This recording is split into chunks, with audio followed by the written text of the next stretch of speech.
Oh, hi there, and welcome to the Vancouver Public Library's Storytime for Adults story stream. I'm Jonna, and I'm coming to you today from the Central Library, which is located on the unceded homelands of the Musqueam, the Squamish, and the Tsleil-Waututh peoples, just like all of our locations of the library. Now, when most people think about what they can borrow from the library, they might think about materials like books. Perhaps they're thinking about picking up a DVD, or maybe even a magazine. Perhaps they like to borrow our digital materials like ebooks. But did you know that you can also borrow a musical instrument? That's right. It's free, just like signing out all of our other materials. We have a variety of string and percussion instruments available for your musical expression. We've got guitars, we've got keyboards, we've got cajones, kalimbas, djembes, and even violins. You can check out the collection at vpl.ca/instruments and build your brain power. Staff will ensure that clean and tuned instruments are available for pickup here at the Central Library. Just bring your library card and you're all set.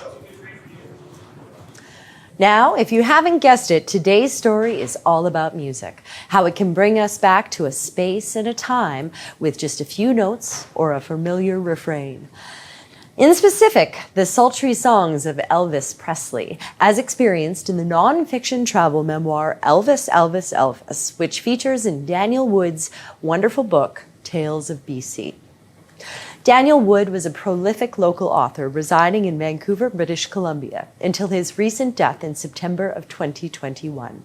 Over the course of his career as a journalist, he traveled to over 100 countries, authored 15 books and hundreds of articles for such publications as Discover, The Walrus, The Globe and Mail, Saturday Night, Chatelaine, The Georgia Straight, BC Magazine, and Canadian Geographic.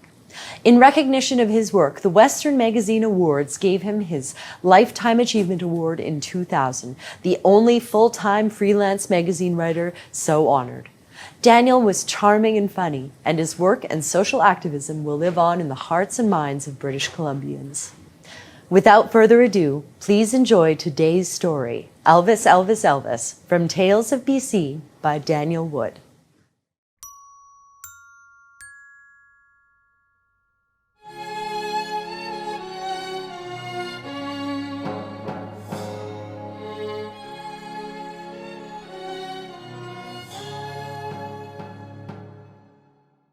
Elvis, Elvis, Elvis comes to Penticton, published in British Columbia Magazine in the summer of 2006. I now know why so many people report Elvis sightings. There are more than 25,000 ersatz Elvises worldwide. I've seen a lot of them myself. There's the obese, extreme Elvis who performs naked and is regularly bombarded with insults. His motto is, "Every generation gets the Elvis it deserves." There are gay Elvises and she-Elvises. There are Romanian Elvises and dozens of Mexican Elveses. One Elvis drives a pizza delivery truck in Tuscaloosa, Alabama.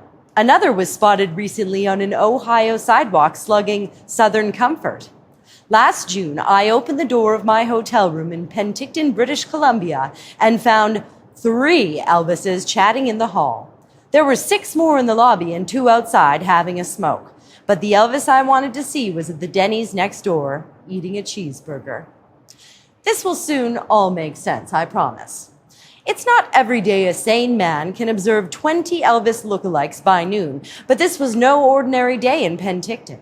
The South Okanagan City was crawling with Elvises and the thousands of fans who'd come for the annual Penticton Pacific Northwest Elvis Festival, a 3-day midsummer blowout featuring a crowd of itinerant Elvis impersonators.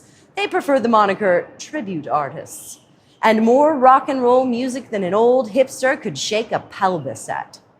The object of my interest was Steve Elliott, 36, whose rise to festival headliner from assistant PIO manager at a Chilliwack supermarket 4 years earlier is the stuff of legend. Back in 1999, Elliott saw his future in groceries. That is, until his new wife, Hada, coaxed him into the local karaoke bar. He resisted singing, arguing he was too shy. When finally he relented, fate directed his fingers to the Elvis section of the 400-page karaoke playbook and the song Can't Help Falling in Love, which he sang to his wife. The rest, as they say, is history. Seduced by the applause, he spent 2 years studying Elvis's mannerism and memorizing his songs, performing as Presley at Chilliwack weddings and charity events. He got used to hearing, "Here comes Elvis," on walks around town. His first year at the Penticton Elvis competition in 2001, he sang at the town's elite restaurant to pay for his meals. 3 years later, he entered the professional category as Elvis Elite and won the contest. He went back to his IGA store manager that summer, announced that he was quitting. "Well, are you sure?" his boss asked. Elliot, too, wondered. His father had warned him he'd have no security as an Elvis impersonator. Though his mother countered, "If you've got a passion for something, you should do it." "If I don't do it now, I never will," Elliot told his boss. He then went back into the back of the store, tossed his monogrammed grocer's smock into a barrel, and set it on fire. He felt, he tells me, free. I suggest to Elliot that we revisit the elite restaurant in downtown Penticton where his professional career was launched. On our walk down Main Street, heads turn and little girls stare. It should be said that Elliot could be as easily mistaken for an early 1960s Elvis, down to the pompadour and pouty good looks. The elite, unfortunately, is closed. We walk on, approaching a cluster of sidewalk umbrellas sheltering several tables of women from the Okanagan sun. Suddenly ahead, screaming.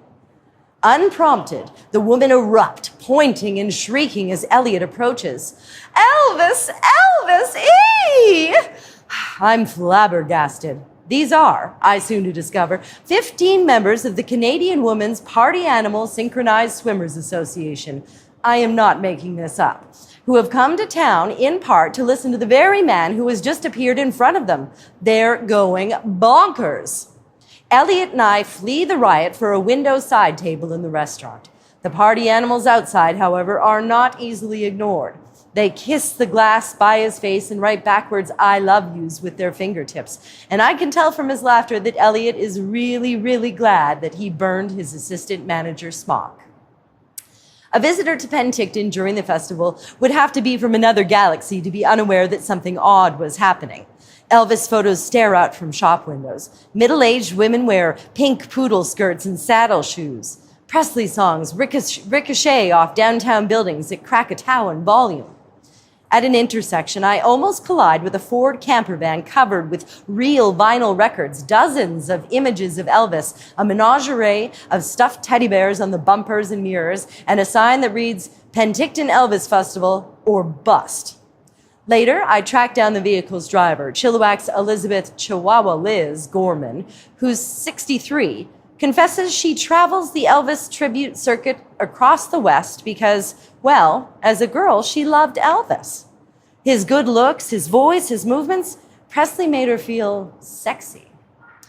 "I haven't totally grown up," she admits. "I'm still a teenager at heart." Jackie Kendall knows the feeling. She is president of the Elvis Fans Forever fan club, one of some 2,500 Presley fan clubs worldwide, and at 56, a lifetime follower of the King. Her home in Calahoo, Alberta, she confides, contains 400 Elvis plates, 130 Elvis figurines and statues, 9 shelves of books on Presley, every one of his albums, and a broken glass, she has been told, from his 1967 wedding to Priscilla Beaulieu. She has been to Graceland 9 times, she tells me, but never saw Elvis perform live. Through the mid-1970s, she collected quarters in a jar for a trip to see him in Vegas. She had $326.50 when she heard he'd suddenly died. August 16th, 1977, she proclaims, at 2:43 in the afternoon, Memphis time. When I smile at her precision, she says, "Maybe I'm eccentric, or maybe I'm crazy." We both laugh at her inflection on the word.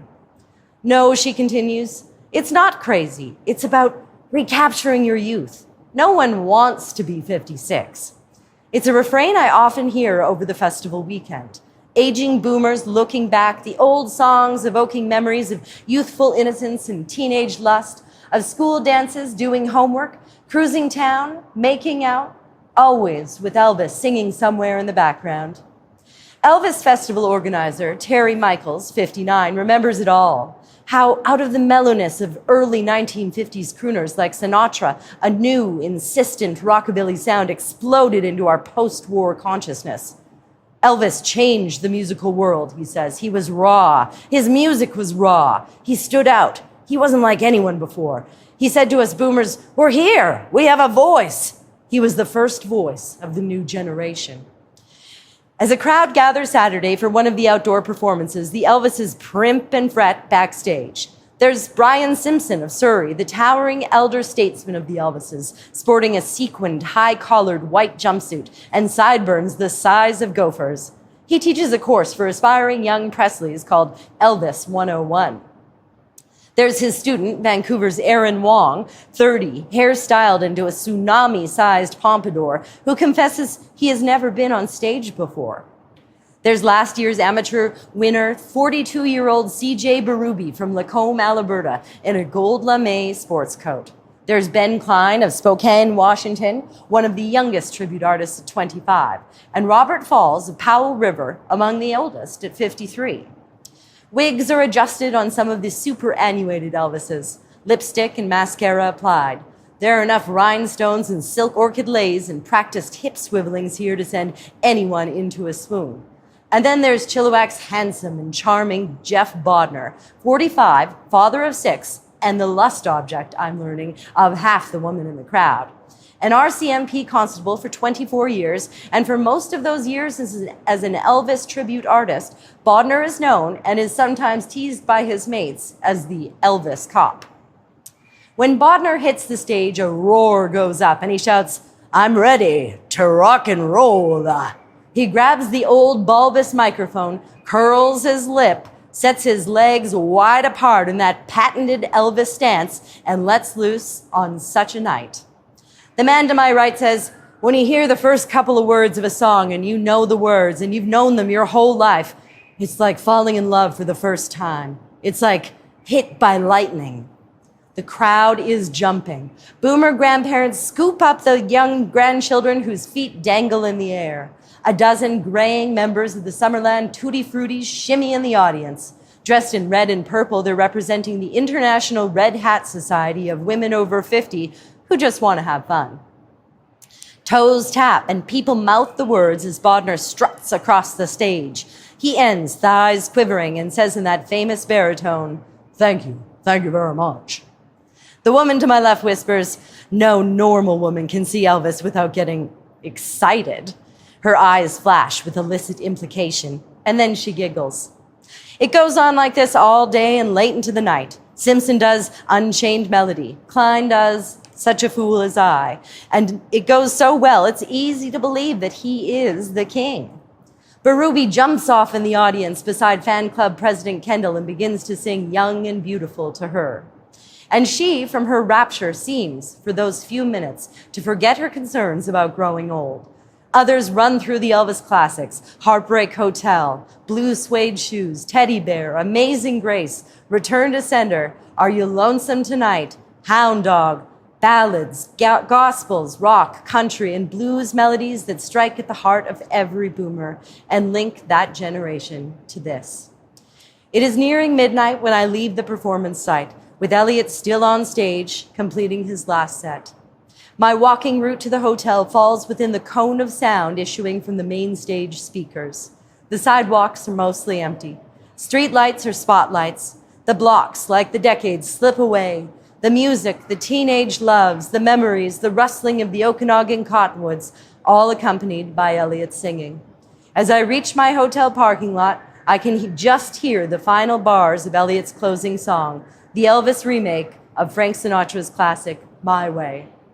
The record shows I took the blows and did it my way. Then that familiar voice from far away, almost a lifetime ago. Thank you very much.